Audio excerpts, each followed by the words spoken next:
So welcome everybody. I'll call the meeting to order. Are there any introductions around the table? Okay, seeing none, so we'll move to agenda item number 3, which is approval of the agenda. And I understand there is an amendment. Thank you, Madam Chair. We would like to amend items 7K and 7L for a name change of from Pocahontas Trail Multimodal Corridor to US Route 60 Pocahontas Trail widening and complete street. Okay.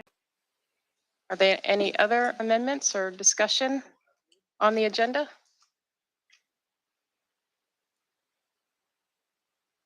Take a motion.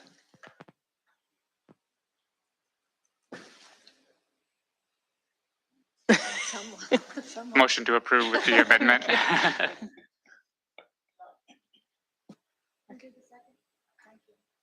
Okay, we have a motion and a second. Is there any discussion? All those in favor? Any opposed? Motion carries. Okay, we have a public comment period. Are there any members of the public that would like to speak for 3 minutes? Seeing none, I understand we don't have any submitted public comments. So moving on to item number 6, comments and updates from state and federal agencies. I think we'll start with VDOT. Good morning, Madam Chair. I do have one update. I shared this with the TPS, but I thought I would share it with TTAC as well. For the Round 5 Smart Scale application program, we did have the draft scenario presented to our CTB last month. Hampton Roads received, it's being proposed to receive 28 of 54 applications that were submitted, worth about $186.5 million. So it's looking pretty good. Our next steps, of course, are meeting with our CTB members.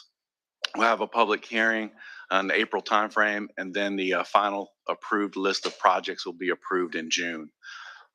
Also included in that list, not part of the 186 million, but the GAP project, the I-64 GAP project on the peninsula, is being proposed as well as part of the draft scenario. So just wanted to mention that, and I wanted to mention that the Secretary of Transportation did put out a survey.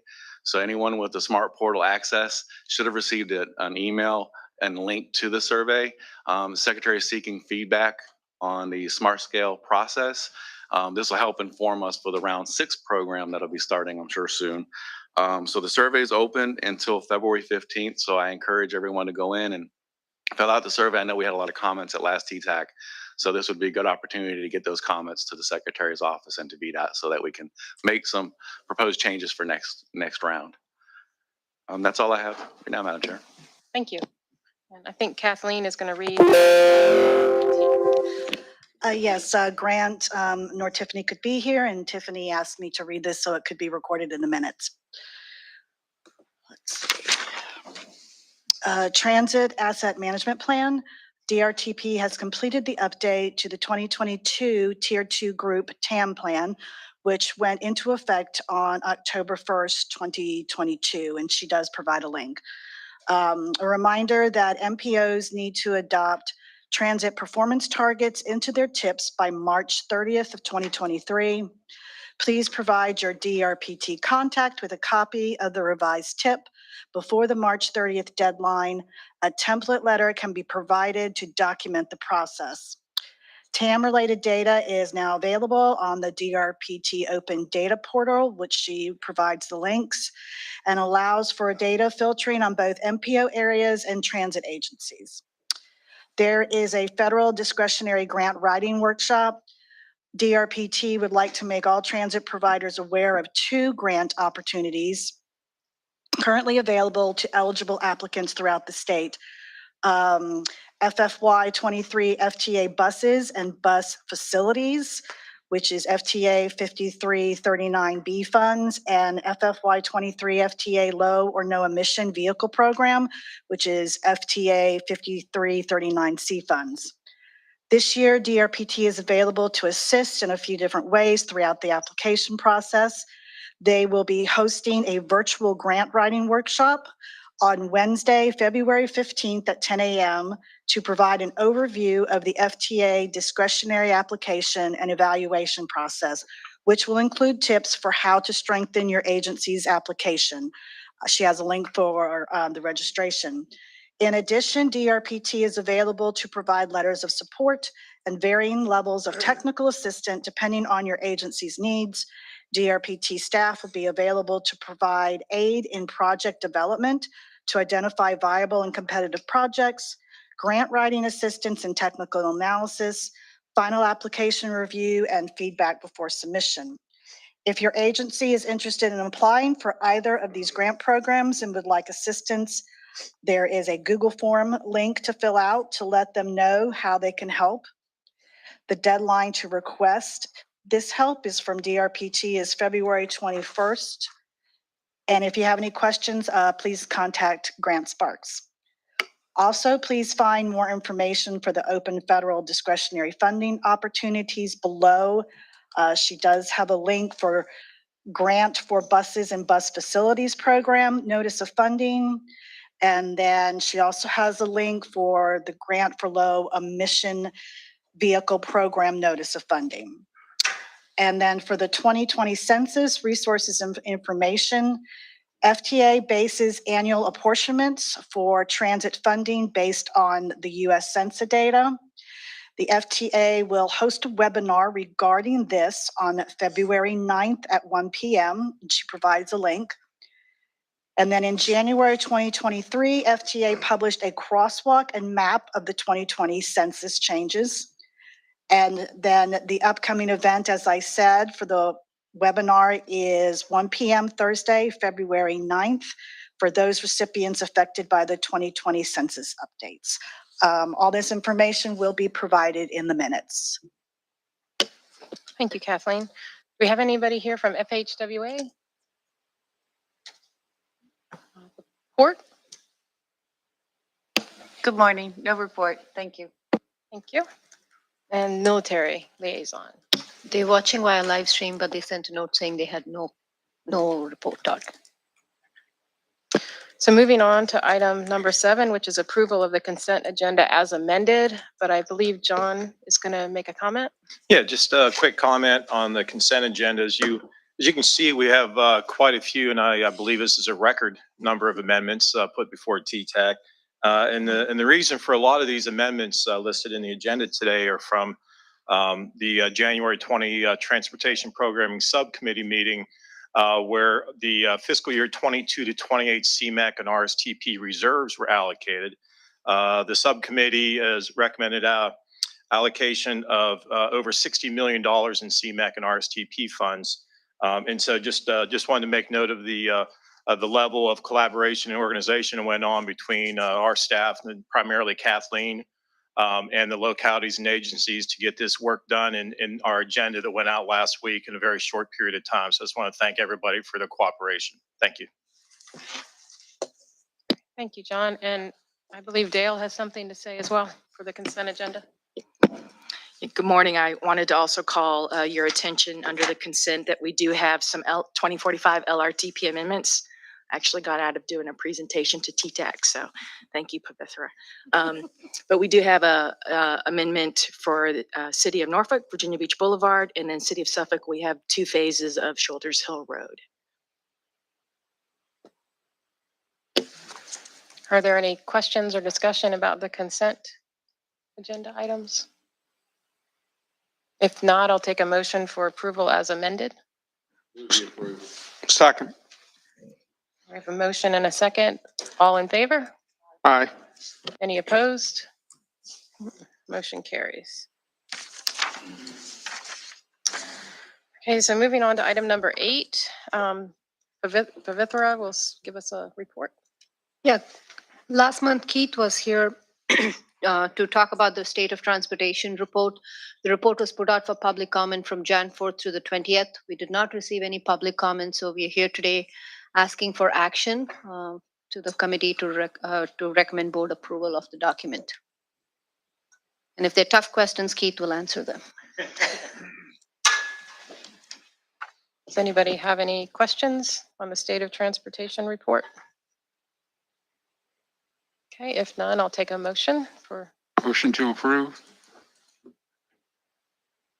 I have a motion and a second. All in favor? Aye. Any opposed? Motion carries. And now we have a presentation from Keith on the regional performance measures and targets.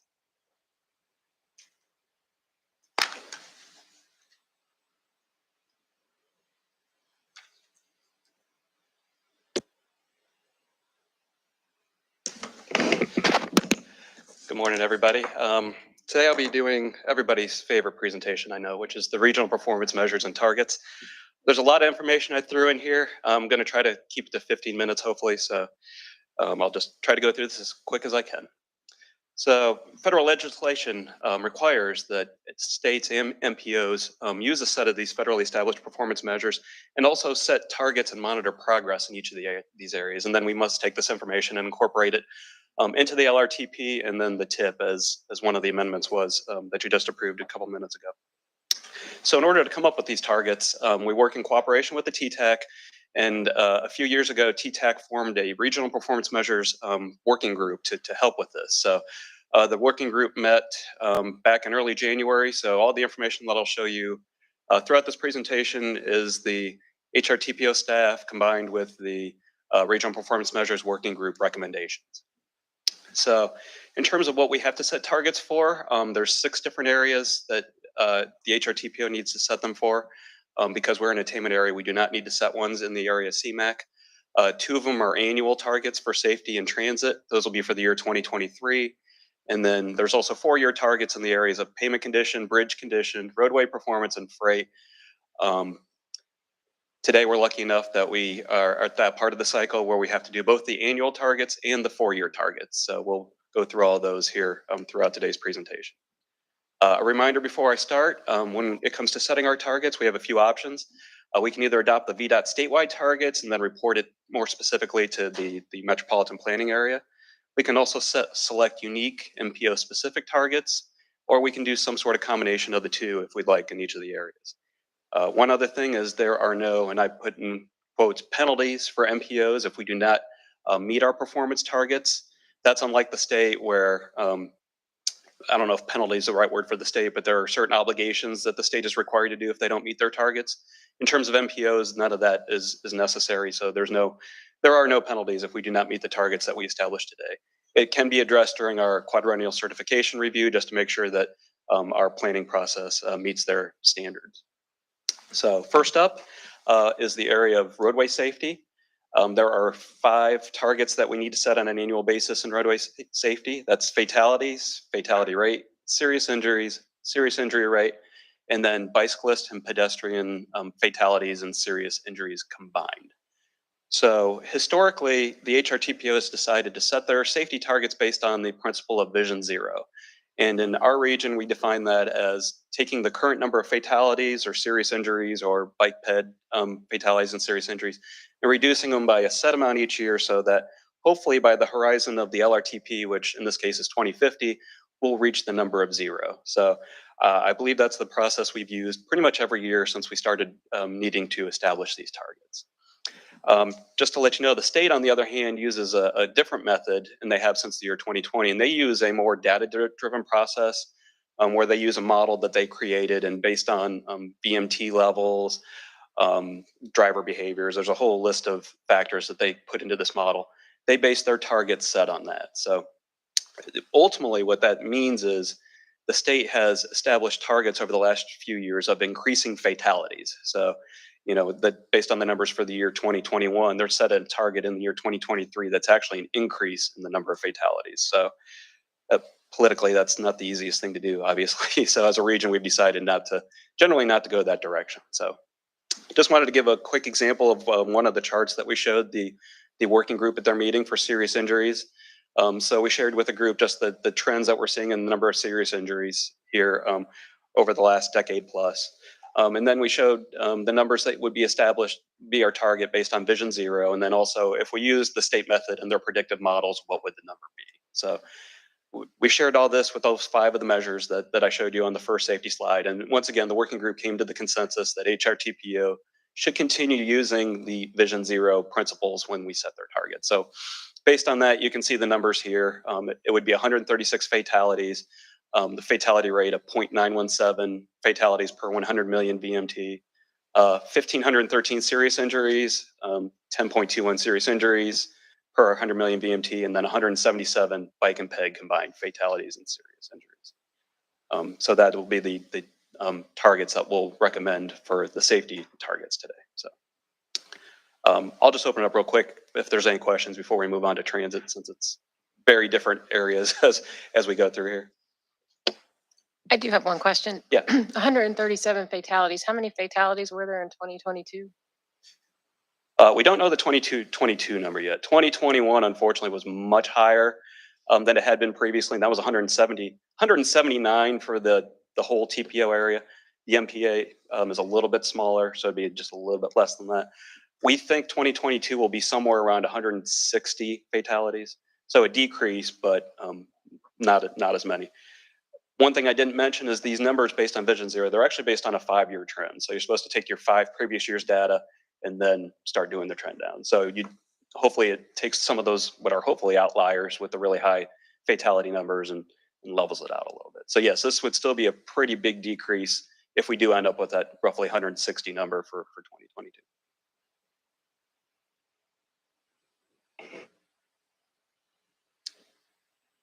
All right, we'll move on to transit targets. There's 4 areas that need to be established in the area of transit asset management. That's rolling stock, so that's generally your buses, your light rail vehicles, ferry boats, things like that. Equipment and service vehicles, so these are the non-revenue vehicles in each transit agency, whether it's service vehicles, trucks, things like that. Infrastructure, which in our region means light rail infrastructure, and then facilities. So that would be your parking facilities, your administrative facilities, your bus stop shelters, things like that, any facility like that. So in terms of how we establish those targets, we take those directly from the transit asset management plans that each agency has to have. Tier 1 agencies such as HRT must develop and carry out their own transit asset management plans and targets. Smaller agencies such as WADA and Suffolk Transit, which are Tier 2 agencies, they can participate in the state plan, and so they use the targets that DRPT has established for the state. So to come up with our regional numbers, we merely take the targets that HRT has developed and along with the statewide ones for WADA and Suffolk Transit, and we just do a weighted average based on the number of, for example, buses or the number of facilities, for example, and come up with a weighted average for our regional targets. So on this chart, I'm just showing you what the HRT targets are established in each of these areas, as well as what the WADA and Suffolk Transit are. And then the column on the right is merely what the weighted average is. And so that's what we proposed for our transit asset management targets.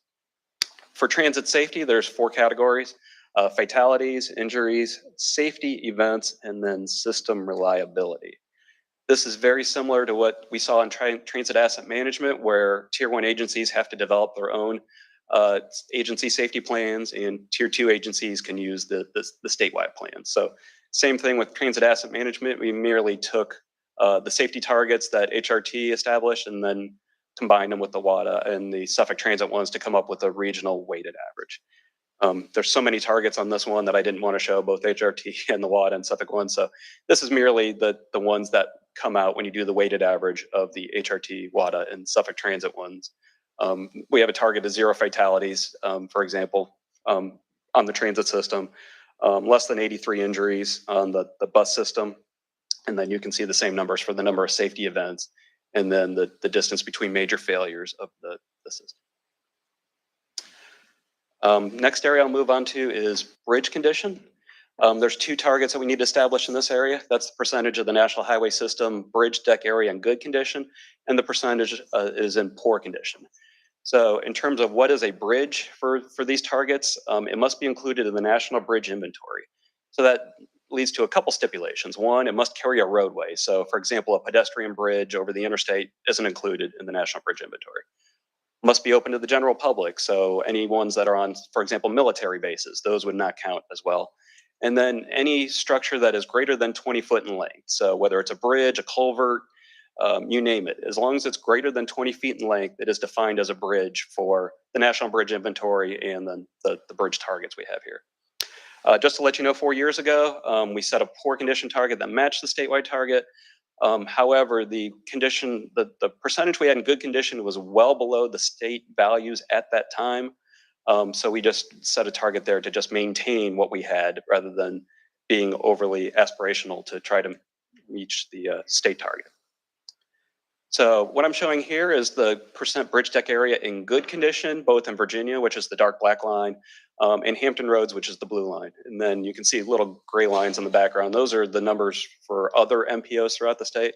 So Hampton Roads is actually pretty similar in terms of the trend and the level of the bridge deck area in good condition. So that's definitely been an improvement than we saw when we established the last targets back in 2017. So I think that's a little bit of good news that we're seeing there. This is showing the same thing, but for poor condition. Once again, we're generally pretty similar to what you see in Virginia. That bump you see in 2020, I believe that's the HRBT when that was in structurally deficient condition. So that's why you see that big jump there, because it's bridge deck area. So obviously, when that's the bridge that is structurally deficient, it can really affect your regional numbers. But based on the HRTPO staff and the working group recommendations, we recommended using the state targets for both good condition and poor condition this time. Even though the good condition is a little bit lower than the statewide value, if we use the state target, it's about the same thing as hoping we keep it in the same consistent level from 2021 to 2025. So that we thought that was a good target. And then for poor condition, even though we're above that number, it gives a good target to establish. And we think by 2025 with the HRBT bridges, if they're completed in time, that'll probably make it where we can meet that target. Moving on to pavement condition, there's 4 in the pavement condition area. So that's the interstate system in good condition, interstate system pavement in poor condition, and then the same 2 for the non-interstate national highway system pavement. When we did this 4 years ago, we decided to match the statewide targets in all 4 of those areas. So I'll do the same thing here and show you how we compare to Virginia. On the left, it's the interstate system in good condition. Once again, very similar to what we're seeing statewide, much more similar than a lot of the other MPOs throughout the state. Our percent pavement in poor condition, good news, has it's been lowered quite a bit. So it's lower than 1% of the interstate system now, which is good. And we're just about to what the statewide average is in that metric. This is the one big measure that we see a big difference between Virginia and Hampton Roads, and that's the non-interstate NHS pavement in good condition. In Hampton Roads, we're down around 15% of our non-interstate NHS in good condition. Virginia, meanwhile, is more in the, I think, 33% range. So this was the one that really jumped out at us as being a big difference in terms of where Hampton Roads ranks compared to what the state does. On the right, pavement poor condition, only 2% in Hampton Roads. So even though we're above the statewide rate, it's still around 1% versus 2%. So based on the TPO staff and the working group recommendations, we recommended using the state targets in 3 of the areas. The one we did not, we deviated from was that non-interstate system NHS in good condition, and the working group and TPO staff recommends trying to maintain a current level on that one. So 14% is currently our good condition, and we set the target as 14% on that. Last 2 areas, roadway performance. This is based on travel time reliability, and you have to do it for the interstate system and the non-interstate NHS. Last time, 4 years ago, we decided to use the statewide targets, and that was largely due at that time to the unknown impacts that all of the regional priority projects and the work zones associated with them would have on reliability of our system. And here we are 4 years later, and some of them are still under construction and some are complete. So it's still kind of unknown exactly what the reliability of the system will look like once all that's complete. When the federal government asks us to look at reliability, they have us use what's called the level of travel time reliability, LOTTR. So you take, let's use an interstate example. We use Greenbrier here outside of our office. So you take the travel times for the course of the entire year and you break them down into 4 time periods: AM peak weekdays, midday on weekdays, PM peak on weekdays, and then most of the weekends. And you take all that travel time information and you pull out the average 80th or the average travel time and compare it to the 80th percentile travel time. And that gives you this ratio. If any of those ratios are above 1.5 for that segment, you have an unreliable segment. And then you just put all that together. If that's unreliable and that's reliable and unreliable, and you just do a weighted average of your travel on your system, and you come up with the percent of your system that is unreliable. So fortunately, we didn't have to get too deep into that because VDOT was very nice and created a model to determine future reliability values for both the state and each MPO throughout the state. So there's a whole number, I think it was about 30 variables they plugged into it, traffic volumes, number of lanes, some of the stuff you see here and even more than that. And so based on that, they came up with a modeled, I'll say projected reliability number for MPOs to use throughout the state. So showing on here, this is showing the last 4 years in terms of the reliability of the interstate system in Hampton Roads, and then the model that VDOT had. And it seems like they are expecting increased reliability of our system quite a bit there. My guess would be that's primarily due to completion of a lot of the projects in our region, completion of the express lane system, HRBT, largely complete, hopefully by that point. And so in spite of the numbers being higher than we see today, my guess is that's where they got those numbers from. And then you can see the statewide numbers for reliability. They project for 2025 about 87 to 88%. So they set a statewide target just below that number for 85%. When we look at the non-interstate NHS, our numbers are very similar to what you see statewide in terms of what they're modeling. So roughly 91 to 94% in Hampton Roads. So they set a target statewide, the CTV did, of 88% based on this data that you see here. So based on what the working group and TPO staff determined based on the models, we use their projections. So it's 94% for interstate reliability for the year 2025 and non-interstate NHS reliability of 88%. All right, almost to the end. Last one is freight. So only one measure we need to do on this one, that's truck travel time reliability. Last time, our reliability number was much higher, which means worse than the statewide number. So the working group at that time recommended just applying the same growth rate that the state expected to see, and then just applying that to the regional index to come up with our target. For truck travel time reliability, it's kind of similar to the LOTTR, except they use the 95th percentile travel time. And then instead of being reliable or unreliable based on that 1.5, they just merely take whatever the highest number is. So whatever the highest truck travel time reliability index number is for a segment in those 5 time periods, that's what it is. And then you do the weighted average for the whole system. Fortunately, VDOT also did a model of this. So that's what you're seeing on this slide. They're expecting the number to be 1.99 compared to a statewide number of 1.64. So that's what we recommend our target to be on that one is 1.99. So I know that's a lot I threw at you. Over the next 4 slides, I have a summary of all the targets that we'll be asking this group to recommend approval of today for the 1-year and 4-year targets. But as I click through those, I'll just open it up and ask if any of you have any questions on what I showed you today.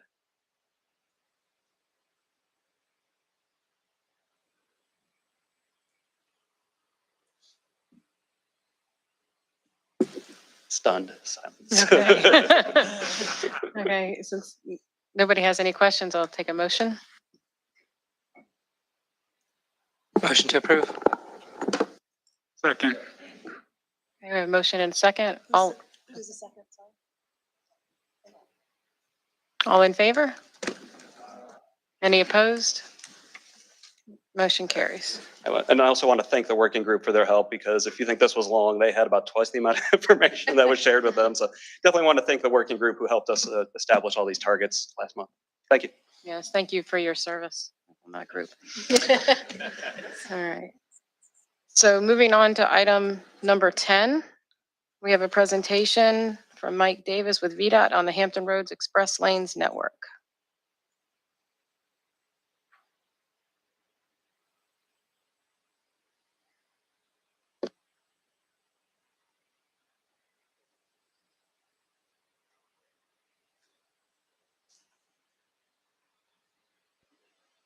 Good morning, everyone. Again, my name is Mike Davis. I'm stepping in for Chris Hall.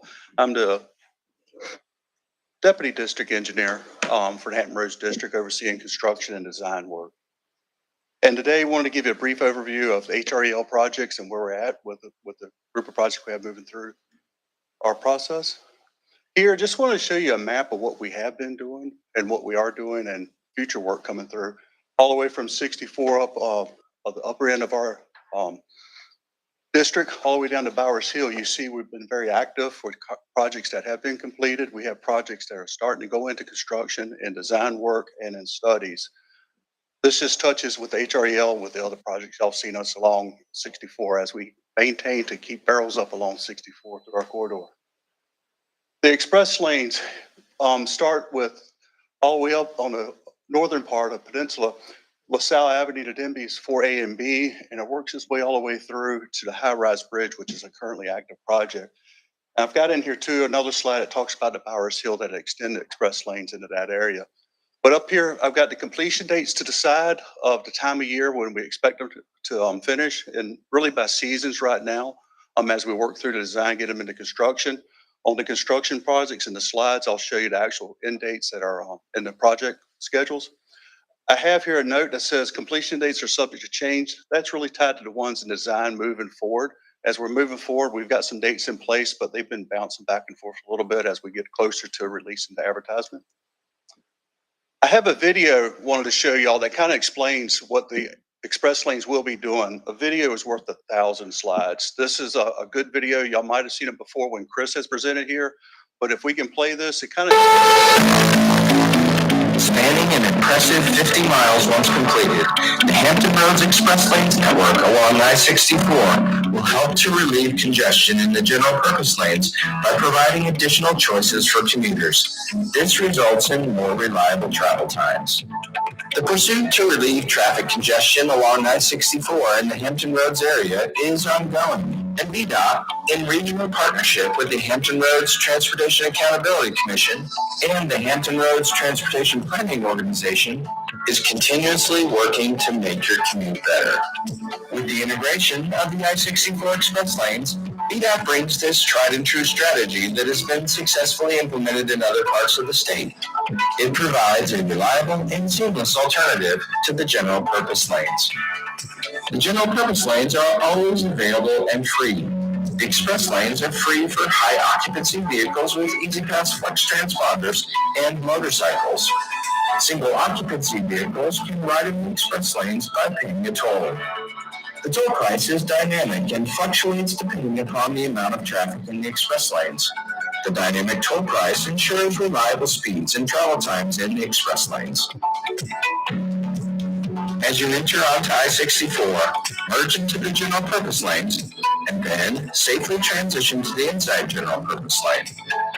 Before entering the express lanes, overhead signs will indicate the current toll rate. The price you see on the electric toll sign is the amount you'll be charged and will not change throughout the duration of your trip. Flexible barrier posts and pavement markings separate the express lanes from the general purpose lanes. Now that you have arrived at the entrance, safely enter the express lane and follow the same Easy Pass and Easy Pass Flex rules already implemented across the network.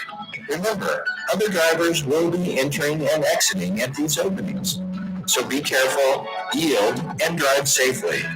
After you depart the managed lanes, you will have ample time to safely move across the general purpose lanes to reach your desired exit. The fees collected from these tolls will be used by the Hampton Roads Transportation Accountability Commission for tolling operations, repayment of loans issued to develop the initial network, and to provide for continued improvements of the Hampton Roads Express Lanes network along the I-64 corridor, ensuring a smoother commute for years to come. To sign up for our newsletter or get additional information on hours of operation, vehicle qualifications, or to learn more about fees and passes, visit us at 64expresslanes.org. You can also download the free 64 Express Lanes mobile app for both iOS and Android devices. So just a quick video showing the end product when we're finished with all the HREL projects through the corridor. The websites, if you go there, they are updated constantly. So good information if you need some more following through with this presentation. So wanted to go through the projects one by one. Starting up at the very top of the peninsula, this is at Jefferson Avenue, 64 interchange where HOV starts. We're converting that to a hot lane or express lane. This project is in development. I've got a typo here where it says we're going into construction advertisement winter 2024. It's actually 2023 if everything works right. This is about 172 million total project value. That's not just that's construction cost, PE, and right away, with a construction completion date of summer 2026. This, like I said, is just converting the HOV to an express lane coming all the way through down to LaSalle. It will be some bridge work, but the bulk of it is converting the HOV lane with overhead signs and striping and all. When I get to the next project, 4C, this is an active contract. You're not seeing a whole lot of work out there right now. The notice to proceed was August 2022. Shirley Branch was a joint venture coming together for this. They're going through the design process. They just finished the scope validation. So you saw some activity with surveyors, drill rigs out there, but now they're into full design stage, submitting those in, and you'll probably start seeing some construction activity on this section of the corridor, probably early summer. You'll start seeing some barriers go up as they start to widen out process. This is the contract value. It's a $313.9 million contract that we came in agreement with on Shirley. Their designer is Dewberry on this, a great team to work with. This here is actually putting 2 express lanes through this section of it as we tie into the Hampton Roads Bridge Tunnel project. The limits here, we say LaSalle, but Settlers Landing actually goes a little bit past that, closer to Mallory, as we worked out an agreement with HRBT to make it fit just right to where we're not impacting each other as much. The next project, sorry about that. Next project, I'm going to jump across to HRBT, go into 1A. This picks up where HRBT finishes, which is around Patrol Road. We pick up and extend all the way down to Tidewater Drive. The concept here really is to bring the 2 express lanes through the Hampton Roads Bridge Tunnel and tie them into the reversible lanes we have along 64 in this corridor. This project, it is, sorry about that, wrong way. Get back here. There we go. Sorry about that. So this project is currently underway. Alan Myers is the contractor. It has a $163.4 million contract value to it. This just started. Notice to proceed was December 2022. They're still in the scope validation period. You'll see some activity, minor survey, drill rigs and all as we move forward. This one, probably about the same thing. Latter part of summer, you'll start seeing some heavy construction starting to take place as this one moves forward. Like I said, this one is actually tied into 2 express lanes coming through and tied into the reversibles. And also it's installing a part-time running shoulder lane that when the reversibles are up and running, whatever direction you're going in, we'll have the opposite part-time running shoulder lane, express lane open for the express lanes to work both directions in this area. This is that part-time running shoulder lane is tied to the next project. It will not open on 1A. It'll come in play when we finish up the next project, which is, make sure I do this right, 1B. So 1B, we're continuing from Tidewater Drive, installing this part-time running shoulder lane. And really that's just making the reversible work better so that we have traffic on a reversible 12 hours a day going one direction, 12 hours the other direction. Part-time running shoulder lane allows us to keep 2-way express lane traffic working. Now, this one is still under design. We are looking at the spring of 2023 to release the RFQ, working through its process. The overall construction right-of-way and PE value is $321 million right now. Like I said, we're looking for a notice to proceed in the spring of 2024, construction completed in 2027, if everything works right with us. The next one, I wanted to bring this up. Y'all seen us about 1.5 years ago finishing up a section of highway. And it looks like all we did was just put overhead signs and we stopped, and kind of what we did. So this section, we were converting the HOV lane from the 264 interchange down to 464 rough boundaries. We're in the process of taking the HOV and turning it into an express lane. That would be installing overhead signs, the barriers or the bollards you saw, and a striping to open it up. But what we saw was Hampton Roads Bridge Tunnel started to run behind schedule, and we couldn't open this up for tolling until the high-rise bridge is finished. So we took this contract, pulled some of the items out of it, closed out the contract with a contractor, and we have a new contract that's in advertisement going out now. And this one really is going in and installing the striping, the bollards, and then taking down the sign covers. You see as you drive through there, black covers on all the overhead signs. That's just waiting for a high-rise bridge to finish up and open this out. This contract, when we have it, when we do get a bidder, we put a lot of time in this contract to make sure that we have flexibility with high-rise bridge projects. So when they close out and finish at least one side, we can open up one side of the express lane and then follow with the other direction. Moving through, we have another project that falls into the HREL corridor. This was done after a study with HREL system. It was showing some heavy congestion in this area. And if you see from the diagram, 64, as you're heading to the high-rise bridge, the traffic's trying to loop on 464 to head south. That's the loop up on the upper end. A lot of congestion in this area. So we came up with the concept of putting a flyover ramp to pick up traffic and split the traffic heading 464 south. The loop that you see, the original loop, that'll handle the traffic going to, I believe, 17. And I might have my directions mixed up on this, but it'll go to 17 south. The new flyover ramp will come over and tie into 464 south and take traffic to the 168 bypass, so that we're alleviating all that traffic going to those two major arteries by installing this extra ramp in here. This project is a design build. It is moving through the design phase. We should have the RFQ out in the spring of this year. $141 million total cost right now, and the construction completion is in spring of 2027. With that, I got a picture of the high-rise bridge, just to give you a quick update on this. This has been ongoing for a while. The contractor, if you drive through, has been very busy. They have the sound walls, they're working towards the final state of the sound walls. They have a little bit of drainage pipe left to put in. Then they have, majority of it is paving coming up, waiting for the season to break and to come in there and start paving the project out and finishing up the project. They're anticipating the summer of 2023. We're looking towards that. It looks very achievable. So this, once it finishes up, we had the capacity to open up the 464 to 264 express lane from Bowers Hill all the way through 264 reversible lanes. Last one I wanted to bring up, we have a study that's ongoing by our central office, Scott Smizik, who's probably presented here before with this project. It is in a NEPA study, but it carries that concept through. It takes care of the congestion at the Bowers Hill interchange where 64, 264, 664, and 58 all kind of come together. It's looking at that interchange, but it's also going all the way up to College Drive on 664. It's in a NEPA study process now. It had a preferred alternative come out of this, showing one express lane and a part-time running shoulder lane coming through. That'd continue that express lane all the way up to College Drive when this is finished. The NEPA study is supposed to be finished this year. From that, we are running into an IAR and continuing the process to advance this to a design. With that, that's the express lane update. I didn't know if y'all had any questions that I might be able to answer. Thank you. Thank you, Mike. Are there any questions? I had a question, Madam Chair.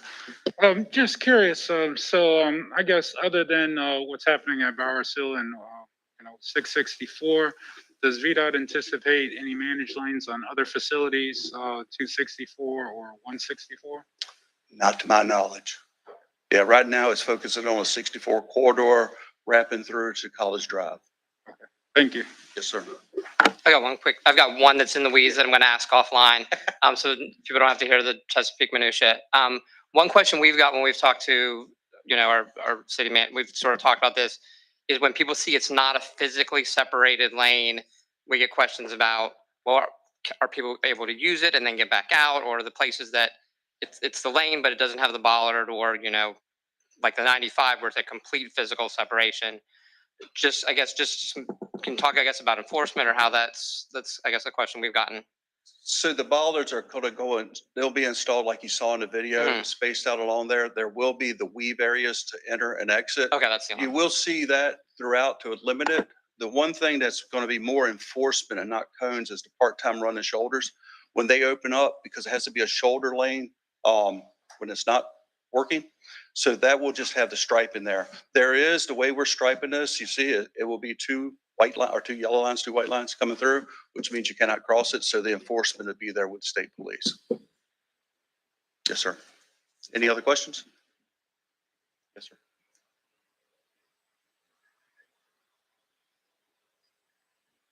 It's the breaks along the corridor. I do not have that information with me, but it's spread throughout the corridor.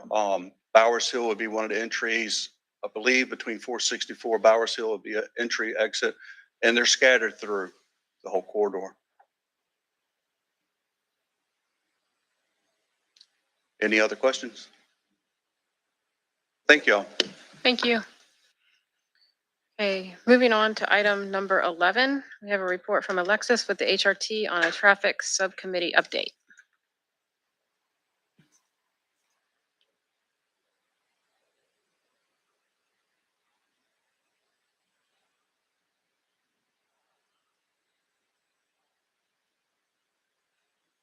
All right, good morning, everyone. Before I get started, I had a quick question.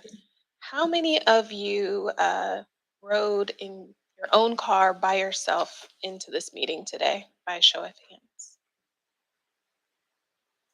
Did anyone share a ride with someone, whether it be public transportation, a carpool, vanpool?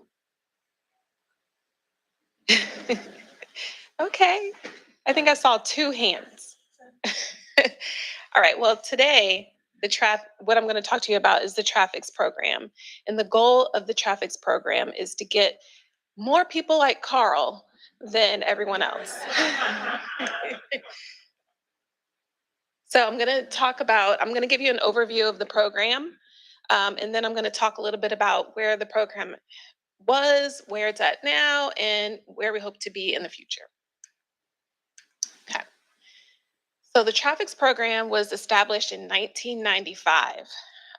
It is a TDM program, Transportation Demand Management Program, that assists, like I said, with the effort to decrease traffic congestion and improve air quality. So everyone riding in their cars into this meeting today, shame on you for ruining our air quality. It covers the Hampton Roads, James City County, Gloucester County, Isle of Wight, Southampton County, York County, Franklin, Pocosin, and Williamsburg areas. So basically our entire geographical footprint. So it's not just limited to the 7 cities. We have staff, traffic staff that work every day with area employers to implement commuter programs and with the effort of trying to get more cars off the road and into either transit or a vanpool carpool.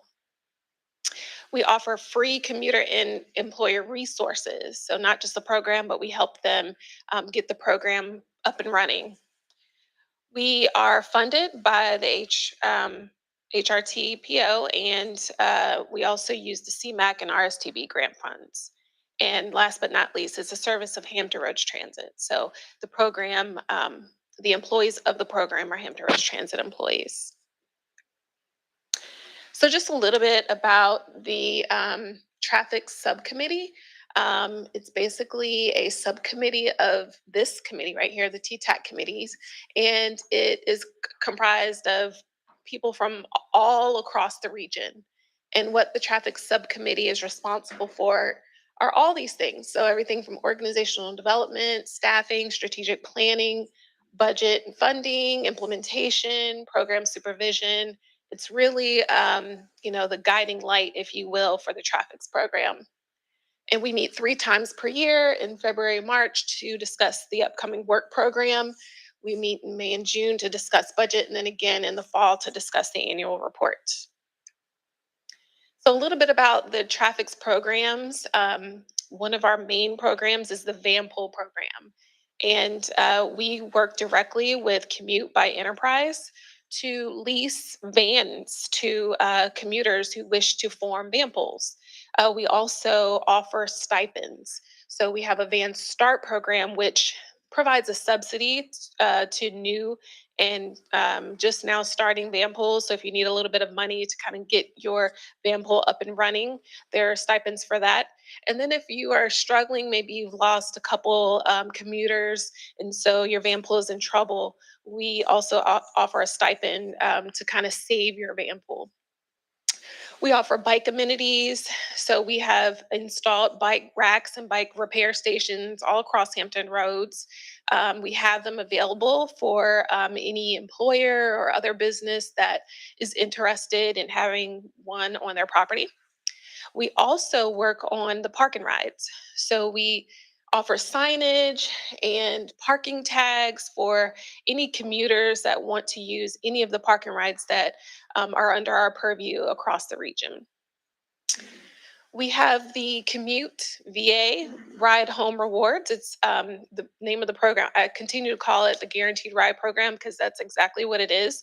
So if you took your car, if you took a van pull or carpool into work, or maybe even took transit into work, and then there's an emergency, like me last week, my daughter had a fever, had to go pick her up early. You're not stranded. You can call this service, and it will be an Uber or a cab. Dispatch directly to your place of work to take you back home or wherever your car is. So if it's at a park and ride, it will take you there. And then we also promote walking, teleworking, and transit use. But these are the main programs that we work on every day. We also have an app. So something that we try to get commuters to do who are participating in the program to download the app and to log their trips. So if you took a trip into work on transit or you carpooled, we want you to log those trips. And that kind of helps us track the number of people who are participating, and we can tell you how many how many emissions that we've saved, vehicle miles traveled that we saved. So we can provide all of those kind of stats through our commuters logging their trips into the app. It's also a cool way for them to earn rewards. So the more trips that they log, they can exchange those trips for rewards to local retailers. And then there's also the cool feature of ride matching. So maybe you work here otherwise and you don't really know anyone who's interested in carpooling or van pulling with you. You can actually put your profile into the ride matching system, and it could match you up with others who might live or work near you, so that you can potentially start a van pull or carpool. So, in terms of the past, you all probably know Ron Hodges. He has been the face of the traffics program for 16 years. And so he has really put in a lot of work and a lot of time and effort and dedication into growing the program into what it is today. And we are so thankful for all of his contributions. Um, Emily Cass also was the traffics program manager for 8 years. And so together they tag teamed it. You all probably know them. Dynamic duo have done tremendous work to move the program forward. And so um, as I stated here, we're grateful for their many contributions, and we were sad to see them leave the company back in October. So there is, that leadership change, and it's forced us to kind of step forward and to think about what our next steps would be. So, speaking of those accomplishments that they have done, I wanted to just provide a quick snapshot. This is directly from our annual report, but it basically just lets you know how many total commuters we've had in the program, and how many. It's kind of hard to see. I wanted to read some for you, but it's kind of hard to see. The total vehicle miles traveled reduced CO2 emissions, the amount of gas, gallons of gas that was saved, the number of calories burned by walking or biking. So just tremendous accomplishments for the program, and we can attribute those to Ron and Emily's efforts over the past 16 and 8 years.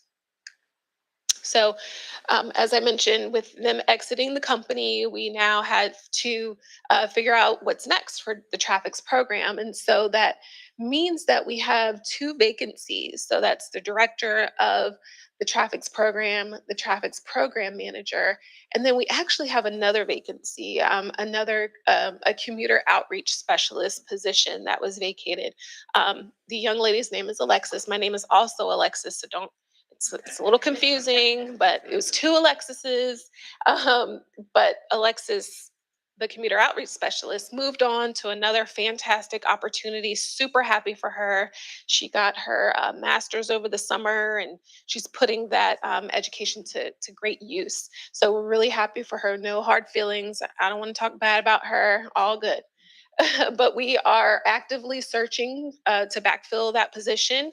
And we are also looking to backfill the traffics program manager position. I'm happy to announce that we have filled the director of business development position. A lot of you may know her. Her name is Amy Jordan. She worked for the city of Hampton in their economic development department. She also did a lot of work for James City County in business development. And then most recently, she was at the Hampton Roads Alliance. So we're super happy to bring her on board, a very well connected, innovative, creative thinker. Super excited to bring her on and get her thrown right into work. She starts on February 13th. So just 13 days. I'm counting down.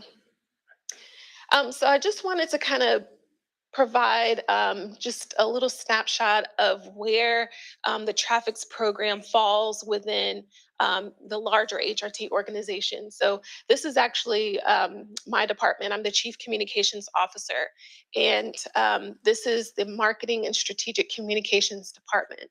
And so you'll see that traffics is uniquely positioned um, under this department, and it allows us to take advantage of other communications functions. One of my personal goals is to get more media attention for the traffics program. Lots of great work happening there that I don't think gets the attention that that it deserves. And so we will, be working hard on that. We also have a very capable, talented marketing team that can help us, continue to move the program forward as we start to think about, what we want the program to look like. And I'll talk a little bit more about that momentarily.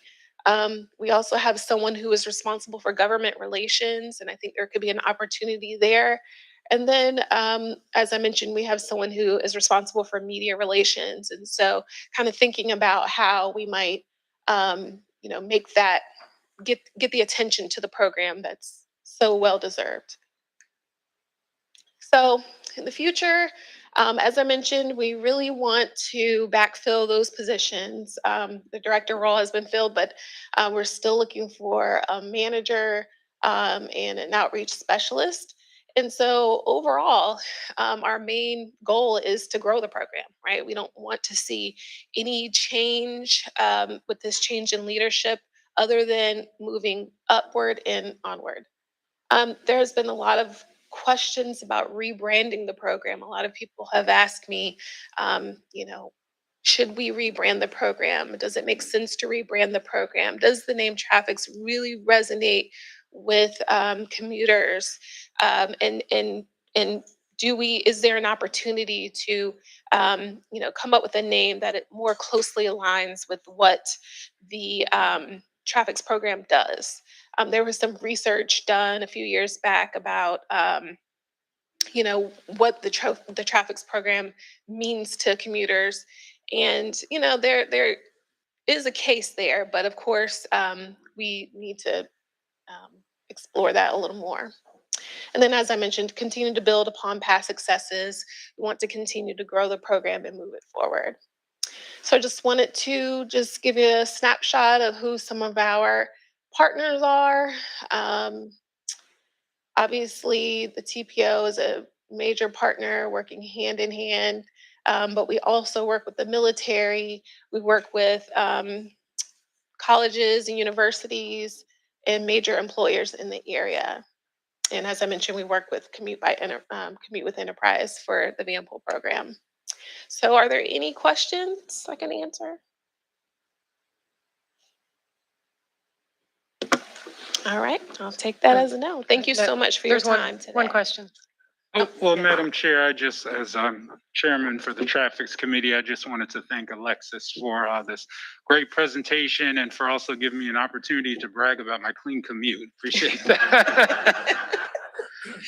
Just wanted to say that a lot of us were kind of shocked with the sudden departure of Ron and Emily, but Alexis has done a really good job as far as keeping the agency running. And look forward to the new director, Amy Jordan, familiar face to all of us who will be coming in. So I want to thank her for that. Then to also just a reminder, today we will be having a traffics committee meeting at 11:30 in the 757 room. I've also been informed that we do have a lot of vacancies as far as representation from the TTAC. Just as a reminder, any member of TTAC is welcome to attend traffic. So hopefully we'll see you there this afternoon and in the future. Thank you. Thank you, Carl, and thank you, Alexis, for the presentation. Okay, moving on to item number 12. Pavithra is going to present the TTAC bylaws update.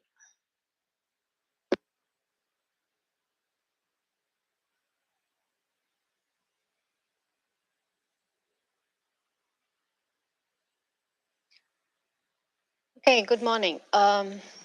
We wanted to do a very quick overview of the TTAC bylaws, the proposed update to the TTAC bylaws. When you received the agenda, you should have received a red line version of the bylaws showing the exact changes that we proposed to the bylaws. But today we thought it'd be good to kind of just walk you through what are some of the main changes. But before I do, I know we have some newer TTAC members, so for their reference, the bylaws that we have in place, TTAC is a committee of the HRTPO board, so we have bylaws that we follow as part of our committee structure and work. So the bylaws were last updated in 2018 and approved by the board in October 2018. I believe, I wasn't here at that time, but my understanding was that update was to reflect some quorum requirements that needed to be made.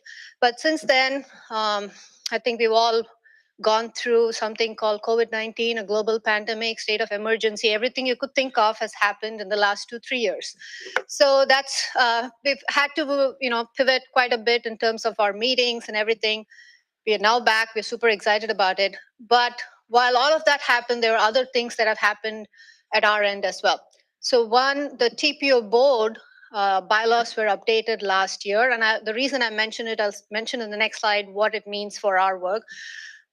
So as part of their update, they moved the election of officers from October to January. And that was to a recommendation from the Personnel and Budget Committee. And they wanted to make sure that because elections happen in November, they didn't want that, they wanted that continuity. So they said, let's move the board annual meeting to Jan. Now, with all the virtual meetings, state of emergencies, there were some updates to the Virginia FOIA provisions. So which were in effect, but there were some updates which went into effect as of September 1 last year. Now, for those provisions to be included, and I'm sorry I'm going on about this, but I thought it'd be good to just walk you through some of the things that affect the work that we do. The FOIA provisions, for that to be implemented, our TPO board had to approve a policy, which they did last month. And for those of you who love to read through policies, there's a link on that slide. So it walks through how remote participation, so there are two aspects to it. There's all virtual meetings of the TPO TTAC or remote participation. It clearly lays out how the request for remote participation is made, who approves it, how many times, how the minutes need to be recorded. So there's a whole list of actions you need to do so that we are transparent, we are, the public knows what we're up to. So it's very specific. So the board policy went into place January. And then concurrently, I know Dale got out of presenting today on the LRTP amendments, but she'll be back because she's also has to do something called conformity. For people who are in the know, it's making sure that when we add projects to our LRTP, we develop a new tip.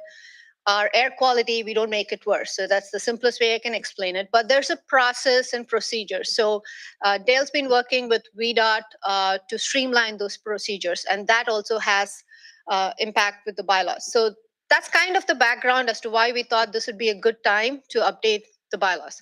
With that background, so what are some of the changes that we are looking at? One, we made sure that our bylaws reflect the updated FOIA provisions. And the second proposed update that we have in the bylaws is because the TPO board moved it from October to Jan, we thought it might be easier to have it aligned. So moving our TTAC election to Jan. Again, when the TPO board bylaws were updated, the language was streamlined regarding committees, meeting requirements. So I don't know if how many of you have read the bylaws, but it's very, very prescriptive and very, very specific. But with what we've learned the last few years is, things do change. So trying to streamline the language so our meeting requirements are flexible, but also clear and transparent.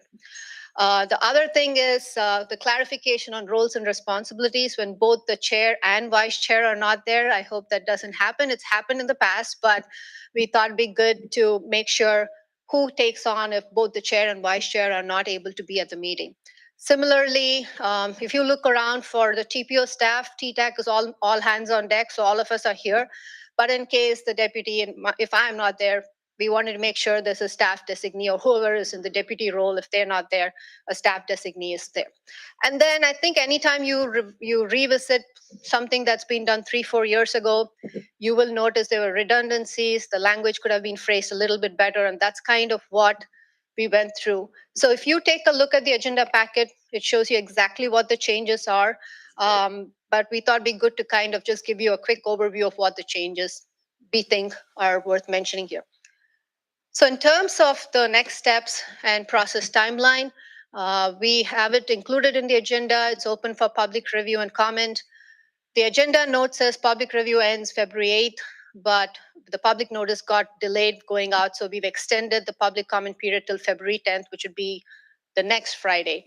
So if you have any comments, please send them my way. And what we plan to do based on the comments, after addressing them, we'll be back next month to this committee, and we're going to ask you to recommend board approval if you're all okay with the changes we proposed. And then the TPO board has to take action. They do not meet in March. They'll be meeting in April. So once that's done, if the TPO board takes action in April, the bylaws go into effect. That's pretty much all I had. I'm going to pause. I know you can send me emails, but if you have any questions, I'd be happy to take them right now. Are there any questions on the bylaws? Thank you. Okay, next item is number 13, CMAC and RSTP project selection process, projects and allocations. And I believe Jeff has a presentation and it's an action item.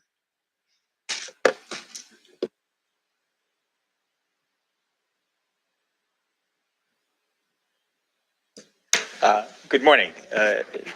Here to present the work of your transportation programming subcommittee and the allocation of CMAC, congestion mitigation, air quality, and RSTP, regional surface transportation program funding for FY 2029. Following up on Todd's update at the beginning of the year that the Commonwealth Transportation Board will adopt their new 6-year plan by the middle of the year. This process happens annually so that the funds allocated to the region in these two programs can be fully reflected in the full 6-year plan when it comes out. So the HRTPO is responsible for these two categories of funding. The proposed projects are ranked in accordance to established procedures, and I'll talk about that a little bit more. And the CMAC, of course, looking at air quality, and the RSTP, much more diverse in how those work. So a quick overview on how the annual process works. We begin by soliciting public input. Then all the members, jurisdictions, localities, transit agencies can submit applications. Once the applications are received, the TPO staff completes project evaluations and scoring. And I want to just take a moment here to thank the broader TPO organization. The programming team has the lead each year on this, but we needed to call in a lot of resources. The TPS committee knows that this is the first year that all the RSTP applications were scored through the regional project prioritization model process. So Dale and her team very involved in getting that work done, but that calls upon Keith and Sam and the wealth of data that they hold feed into that as well. And on the CMAQ side, if you remember, the UPWP for the prior year included an item to update and evaluate our CMAQ scoring techniques that had been in place and worked well for 2 decades, but to refresh and make sure we're using the best up-to-date data. So as we work through scoring, we touched probably just about the entire organization to get that work done. Once all that work is done, we assembled this TPS subcommittee to review that work. That happened later a month ago in January. And this is where we are today, where TTAC receives the TPS recommendation and makes a recommendation to the funding board and TPO board to meet later in February and take up the recommendation from this committee. Beginning where we are in FY29, which is the allocation year that was subject, we have the marks in each program. If these numbers look familiar, 15 million in CMAQ and 37 in RSTP, these are the numbers we've been carrying for a long time. So these should be familiar. Of course, you don't start each allocation year with a blank slate. We have what's called penciled in projects, and I'm auditioning names if people have a better term than penciled in. I'm happy to receive that. But for previously approved projects that were multi-year submissions, so they've received allocations in prior years, but nothing is official for 29, of course, until the board allocates. So they have needs identified in the original application in 29. So you see, as we started this process on CMAQ, the penciled in request totaled more than 13.5 million, leaving about 1.6 million available for new projects. A little more space in the RSTP, just under 9 million, less the penciled in. This year, going back to your consent agenda, we also had the cost increases, the inflation across existing projects. So these penciled in numbers you're seeing were before applying any of the inflation adjustments to existing projects as well. So all of that had to be considered, and the TPS committee is to be commended to working for how they work through the balancing of new projects, the inflation, and keeping the opportunity to bring other initiatives forward. So it was a difficult task and very diligent work by the committee, to be lauded. So recapping the bidding, we had 38 CMAQ projects that were ranked and scored, 31 in RSTP, so just under 70 projects total that were received. You see the funding request in FY29 of 30 million in CMAQ and over 100 million in RSTP. Those numbers reflect just the ask in FY29. The total multi-year ask across the CMAQ were well in excess of 100 million, and the RSTP approached almost $500 million. So there's tremendous needs across the region. These looked at programs. So the committee met, as I said, on January 20th, fairly extensive, long meeting, but came up with the set of recommendations going forward. So reflected in the next two tables, table 1 and 2, and they're split into pages here for readability. You have on the CMAQ side, 12 of the existing penciled in projects receiving allocations, as well as 4 new projects that were scored well, awarded funding, and that allocated just under 15 million of the available total, leaving about 380,000 in reserve. On the a map showing the location, the brown dots are existing projects, which make up the majority of the allocations, red dot showing a new, but several CMAQ projects aren't mapped because they're not geo specific to an individual location. Those are traffic signal projects across multiple cities. 5 different cities are receiving or recommended to receive 29 CMAQ allocations, as well as a Watted bus purchase and the green operator program at the port. So you can see the distribution of projects of the recommendations in 29. On the RSTP side, you have the flip of 4 existing projects and 12 new projects recommended. Your ability to add more new projects in 29 was aided by, you see the HRT bus vehicle replacement at just under 10 million in FY29 recommended funding under previously approved. That actually represented a split, moving half that, the FY29 total into FY30.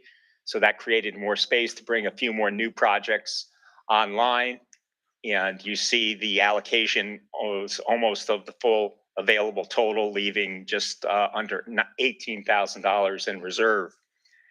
I mentioned earlier that this was the first year that the regional project prioritization tool was used to evaluate.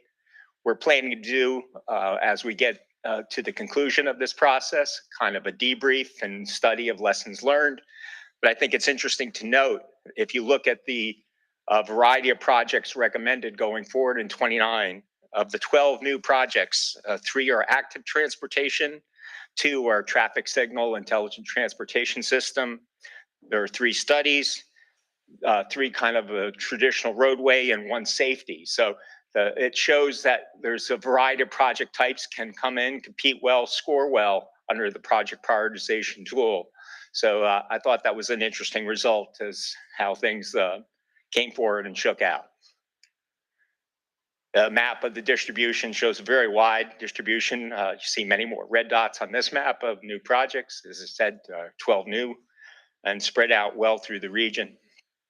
And again, a few more projects not mapped. We just have the traffic's presentation, as well as some traffic signals and the HRT bus purchase that I mentioned as well.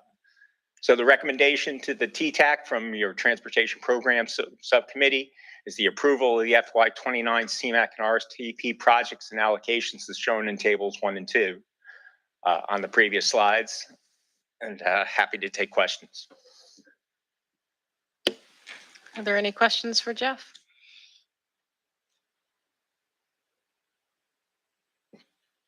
No questions. All right. I'll take a motion. Second. We have a motion and a second. All in favor? Any opposed? Motion carries.